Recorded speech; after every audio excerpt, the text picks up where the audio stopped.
Oh, look, yet another video of me talking about the good old days of yesteryear. So, way back in the 70s, we only had 7 TV channels to choose from. We had 3 on UHF and 3 on VHF, and we had a public broadcasting channel that nobody watched once you outgrew Sesame Street, maybe the electric company. On UHF channels, you would get on the weekends either, depending upon the channel, it was either 17 or 29 or 48, and they would have black belt theater or kung fu theater. And they would put all of the really cheesy martial arts movies where they would,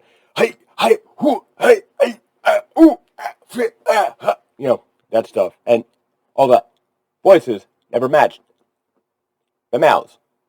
You bastard. So we grew up with this stuff. And there was this legendary character you would hear about named Bruce Lee, where you would walk into Spencer Gifts and they had yellow nunchucks for sale. They had Bruce Lee posters, all kinds of stuff like that, which my brother Mark collected. And during this time, Marvel Comics had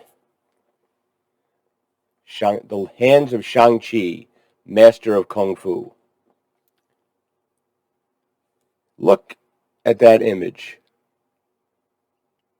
Okay? Here's another one. Check the expression out. Very Bruce Lee.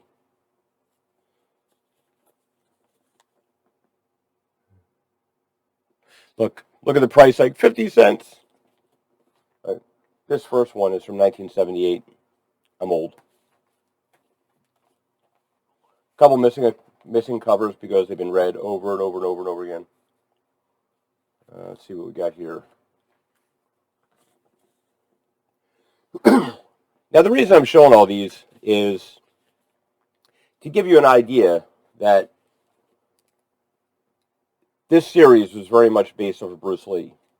And not just Bruce Lee, but also the characterization that Bruce Lee portrayed on screen. He was brooding, he was contemplative, there was an inner dialogue, sense of peace, but also hair trigger, and he would be, kicking your butt all over the place.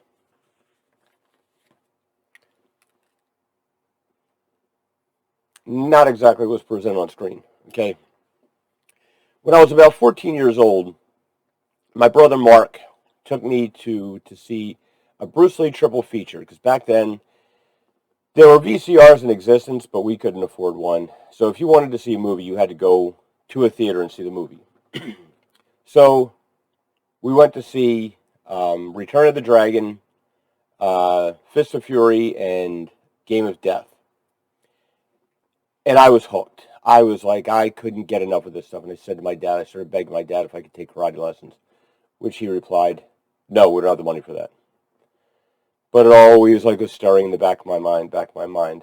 So 4 years later, when I finally saved up enough money of my own, I started taking kung fu lessons. Bruce Lee, for many, many years, was my hero. Bruce Lee was he was the subject of myth and legend, which he still is to many, many people. And his contributions in bringing Chinese culture and Chinese martial arts to the forefront is unparalleled. So when Marvel announced that they were making a Shang-Chi movie, I was pretty convinced that they were going to get it wrong, which they did, okay? So, being an action figure collector, I didn't want my version of Shang-Chi to represent the MCU's version that they put on screen up there. I wanted my version of Shang-Chi to look like the comic book. In other words, to look like Bruce Lee, to look, more of what I was used to growing up. Because that's what I think a toy collection is. That's what I think an action figure collection should be. It should represent the material that you remember and that you care about. So I made my own. Okay? So this is my Shang-Chi figure. Now, the cool thing about this is outside of the outfit, everything else is just bought right off of eBay. Look, there's a Bruce Lee head sculpt, about $20. The body goes for about $35, and the shoes are, I think, about $10 each. So you're talking about $60 in raw materials there, and then the outfit, which once you learn how to sew or know someone who knows how to sew, that can probably be put together relatively cheaply. So this is a version that I'm very happy with on my shelf for less than $70. And when you consider that a brand new Hot Toys figure these days, the new Moon Knight figure has just been announced, and that's going for $285 plus shipping. So that's how you can get into the collecting market with this. And also, because of the base model of this body, the reason it's a little bit more expensive, we do a little, control yourself, ladies. If you want, you could do the whole,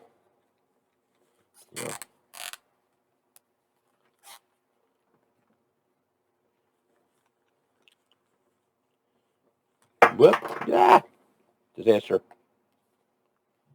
There you go, right there.